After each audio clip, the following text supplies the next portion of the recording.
The claim by Morgan Stanley should be put into context. Corbyn government more serious threat than Brexit, claims Morgan Stanley, the 28th of November. According to the Bank of England chief economist, Andrew Haldane, UK firms risk eating themselves as they financialise at an accelerating rate. The neoliberal dogma of maximising shareholder value has enabled public companies to direct formerly reinvested earnings into ever-increasing dividend payouts and share buybacks to further hike share prices. Youth-funded research by Kotnick et al. Shows UK executive pay averages at 60% stock-based, encouraging an unholy coalition between managers and asset holders whose looting now runs counter to the long-term interests of these firms, which depend on investment in training, research and improved productivity. Youth-funded research by SAC Inc. shows that by 2016 the UK companies in the SP 350 averaged combined share payout and buyback expenditure of 150% of their annual earnings, an unsustainable trend. No doubt Morgan Stanley and other major equity holders will be dismayed if Labour acts to save UK companies from themselves through corporate governance regulations and tax rules less based on a fantasy of the neoclassical firm than those of the Conservatives. The rest of us can rationally hope they will. As for Labour's threat to outsourcing, public service oligopolies like Serco operate in such intrinsically non-competitive environments that they bear more of a family resemblance to enterprises under Soviet planning than the innovative firms of Morgan Stanley's disingenuous rhetoric.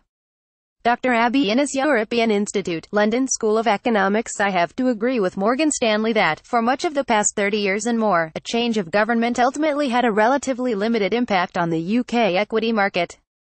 This lack of an alternative was one of the reasons I stopped voting Labour. If, as the investment bank forecasts, a Corbyn-led government might endorse nationalisation of key industries, higher taxes and a shift in spending priorities towards low-income households, I would certainly vote Labour again. For me, the worry, to quote their report again, is that the Labour Party could ultimately moderate some of its more radical policy ideas. I hope Labour does remain committed to building a society that works for the many, not the few. Declan O'Neill Oldham. So the investment bank Morgan Stanley see the election of a Labour government as a threat to the valuation of UK companies because of a shift in spending priorities towards low-income households. Bring it on has to be the response, not only in challenging the hegemony of the banking sector and those responsible for the 2008 crash with the consequent suffering by those low-income households as victims of the Conservative policy of austerity. The Church has a policy of bias to the poor, which in the present context should evidence support for a Labour government, whatever the threats that are posed by bankers of the ilk of Morgan Stanley. Canon David Jennings, canon theologian, Leicester Cathedral. John McDonnell is right to decry the advocates of austerity borrowing to invest as not burning money, the 27th of November, who criticize public borrowing as in some way less efficient and less desirable than private borrowing. Such critics should explain, how do you buy a house without a mortgage? How do you buy consumer durables without a personal loan or hire purchase? Or, if you want a historical analogy, how do you win a war without Lend-Lease? The view that only the private sector can generate good borrowing is ridiculous but heavily ingrained in public discourse, despite the experience of the financial crash of 2000-708. One way to rectify this and to make borrowing for a purpose clear to the public would be to present two budgets: a current account budget required to balance itself over the economic cycle and a capital account budget required to finance and pay off its liabilities over the economic life of its assets. This would avoid the financial nonsense of George Osborne's aim of balancing the public sector budget overall, via his misguided addiction to austerity.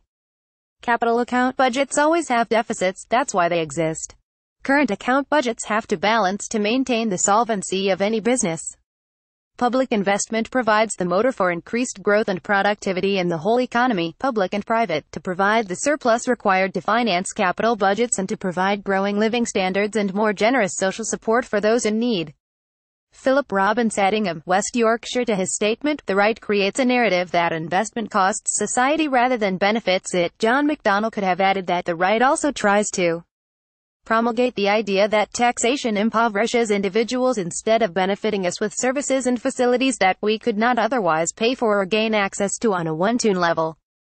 Michael Miller, Sheffield. Join the debate via email guardian.letters@theguardian.com. Read more Guardian letters. Click here to visit goo.com letters.